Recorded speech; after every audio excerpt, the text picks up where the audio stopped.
তুমি থাকতে আমার ভাগ্নির উপর নির্যাতন করা হইল। মামা আমি ভুল করে ফেলছি। ভুল না, অপরাধ করছো। ভুল আর অপরাধ এক না। আমার ভাগ্নিটা চঞ্চল, তার চঞ্চলতা দেখেই তুমি তার প্রেমে পড়ছিলা বিয়ার আগে। বিয়ার পরে তার চঞ্চলতা ভাল লাগতেছে না। হে তেশাম, আমি লজ্জিত, আমি দুঃখ প্রকাশ করতেছি। আমার ছেলে অনুতপ্ত। হে তেশাম, আমার ঘরের বউ ঘরে ফিরে আসার সহায়তা করো। বেগম, তোমার অনুরোধ আমি কেমনে ফেলবো? তুমি দুঃখ পাইছো তাই না, আমিও দুঃখ পেলাম। তুমি দুঃখ পাইছো, আমি দুঃখ পাইছি, আমার ভাগ্নি দুঃখ পাইছে।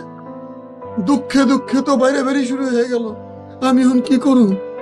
মামা আমি পূর্ণিমার পাও ধরে মাফ চাইতে চাই, আপনি সাক্ষাতের ব্যবস্থা করে দেন। মামা আপনিও তো একজন প্রেমিক, ছিল। আপনি তো জানেন প্রেম হারানোর যন্ত্রণা কি। আমি পূর্ণিমারে হারাইতে চাই না, ওটা ফিরে পেতে চাই।